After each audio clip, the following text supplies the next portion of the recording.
Okay, let's jump straight into a seriously fascinating what-if scenario for this explainer. We're going to explore exactly what our world would look like today if the absolute greatest super predator of the Miocene era had never vanished from our oceans. It's a scenario that completely rewrites the rules of the sea, and to really grasp it, we need to break down the facts, the ecosystem, and ultimately figure out exactly where we as humans would fit into that food chain. So just imagine an alternate reality where these enormous beasts are still patrolling our oceans right now. 2.6 million years ago, right at the end of the Pliocene epoch, the oceans lost their most dominant ruler. But what if history had taken a slightly different turn? What if that extinction event simply never happened? Well, to understand a world where this massive aquatic carnivore is still in the picture, we first kind of need to wrap our heads around its sheer scale.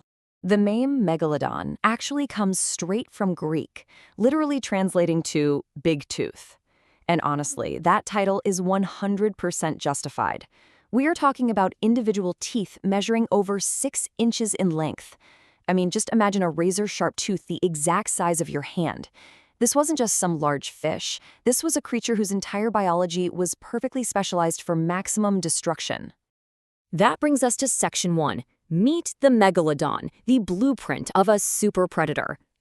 Scientists believe the Megalodon looked a lot like a severely beefed-up great white shark, and they're thought to be pretty closely related.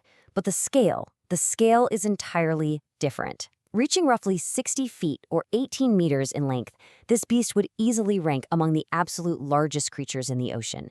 To put that into perspective for you, a Megalodon is literally longer than a standard city bus. Imagine just treading water and seeing a city bus with teeth swimming straight toward you. That is the exact level of predator we are dealing with here. But crazy enough, size is really only half the story. The Megalodon packed a totally devastating 180,000 newtons of bite force. With jaws equipped to deliver that kind of ridiculous power, it could bite through just about anything in the sea. We're talking about crushing large, heavily armored prey, like giant turtles and massive whales with absolute ease. It was an incredibly successful super predator built specifically to hunt the giants of the sea. And check out the stark difference in hunting styles. So the modern great white relies heavily on ambush tactics, right? It attacks from beneath to surprise its prey. Well, the Megalodon didn't need to hide. Relying on those 180,000 newtons of bite force, it launched direct side attacks on its massive prey. It was so insanely strong it could bite straight through the body and directly into the vital organs. Just a brutal, direct, and overwhelmingly efficient way to fight. Moving on to Section 2. Why did they disappear? The fall of the giant. So if they were so perfectly adapted, why did they actually vanish? Their extinction really came down to a devastating natural cascade, basically a massive domino effect. It started with gradual global cooling, which is quite different from the man-made climate change we talk about today. This natural cooling changed ocean climates and forced the Megalodon to migrate just to survive. But the third domino, that's the most critical one. By the end of the Miocene era, many of the specific species the Megalodon preyed on had gone entirely extinct. The prey that survived became much, much harder to catch. So ultimately, it was a lack of food and fierce competition with other super predators that literally starved the giant out of existence. Which leads us to Section 3, altering the ocean ecosystem and rewriting reality. Okay, so to support a 60-foot predator that literally eats whales for breakfast, the entire food web must expand from the bottom up. Step 1 requires vast, incredibly abundant swarms of krill and small fish. Why? To support Step 2, highly diverse and thriving populations of mysticetes or baleen whales. Simply put, if the whales don't go extinct, the Megalodon doesn't go extinct. But here is the truly wild part. Step 4. If the oceans are rich enough with enough whales to feed a Megalodon, that means there's plenty of food for other large creatures too.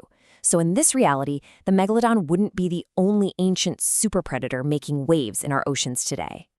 And now, Section 4, Humanity versus the Megalodon, Surviving the Deep. I absolutely love this comparison from the source material. If you play the survival video game Ark, you know exactly what this feels like. In the game, there is literally nothing more frustrating than swimming out to an island only to realize you are completely surrounded by prehistoric sharks, stranding you there as a low-level player. Well, for early humanity, this would have been a very real, incredibly terrifying reality. Megalodons tended to hang out right off the coast, so for early humans navigating the waters on small rafts or tiny wooden boats, the danger of being stranded or attacked by a coastal megalodon would be a massive, ever-present threat. But let's compare that early, terrifying reality to our modern dynamic. Today, humanity would be virtually unaffected as a whole. Sure, it would be utterly terrifying to know they're out there, and an odd attack off the coast would definitely make international news headlines. But today, we don't depend on small seafaring vessels to cross the oceans. We travel on massive steel modern vessels. The actual odds of a modern human being bothered by a megalodon while crossing the Atlantic are incredibly slim. So while modern humans likely wouldn't have much trouble with them on a day-to-day basis, I don't know about you, but I would definitely think twice about taking a swim at the beach, knowing there could be a literal bus with teeth waiting for me out in the deep water. It's such a fascinating alternate reality that completely changes how we view the fragility and interconnectedness of our ocean's ecosystems. I'll leave you with this wildly fun final thought to ponder as we wrap up this explainer. If this alternate reality were entirely true, what would you do if you had a pet megalodon?